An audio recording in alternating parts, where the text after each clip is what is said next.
दूसरा भाव, पूरे विश्व में नारायण जहां भी गए हैं लक्ष्मी साथ गई, यहां पे नहीं आई।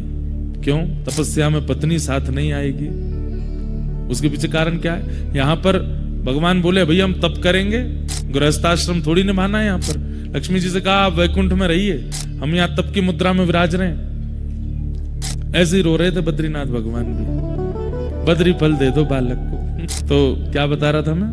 लक्ष्मी जी को भगवान बोले देवी हम तप करेंगे, और तप के बीच में आप यदि हमारे साथ रहोगी, कभी कुछ सीरा बना लाओगी, लो बहुत ठंडा सीरा खा लो, कभी कुछ काढ़ा बना लाओगी, बहुत ठंडा कुछ काढ़ा पी लो, कभी सौल उड़ाओगी, कभी कंबल उड़ाओगी, कभी घी की मालिश करोगी, कभी गरम गरम जल लाओगी, कुछ करो, हमको तुम तप में देख तो पाओगे नहीं, इसलिए तुम वैकुंठ ही रहो, हमारे तप में विघ्न होगा।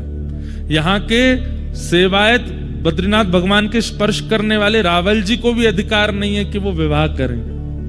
वो भी आजीवन जब तक बद्रीनाथ भगवान की सेवा करेंगे वो भी ब्रह्मचर्य में रहेंगे, क्योंकि तपस्वी की सेवा ब्रह्मचारी ही कर सकता है। लेकिन लक्ष्मी जी से देखा नहीं गया। लक्ष्मी जी विचार करने लगी कि मैं क्या करूं। और तभी लक्ष्मी जी मन में विचार किया कि बदरी फल जो है यानी कि बेर, ये जिस पेड़ पर लगता है उस पेड़ की तासील बहुत गर्म होती है। सबसे ठंडा वृक्ष होता है चंदन का, और सबसे गर्म वृक्षों में एक गर्म वृक्ष होता है बेर का। लक्ष्मी मैया ने विचार किया कि ठाकुर जी बैठे हैं, इतनी ठंडी वायु चल रही है, ब्यार चल रही है, बर्फ गिर रही है, मैं अपने नाथ को देख नहीं पा रही। तो जहां पर ठाकुर जी बैठे थे ठीक वहीं कमर लगा करके लक्ष्मी जी ने विचार किया लक्ष्मी रूप में तो नहीं रह सकती, तब आप वदरी वृक्ष बन करके प्रकट हो गए, ताकि इनका स्पर्श रहेगा तो ठाकुर जी को ज्यादा शीतलता का अनुभव नहीं होगा, इसलिए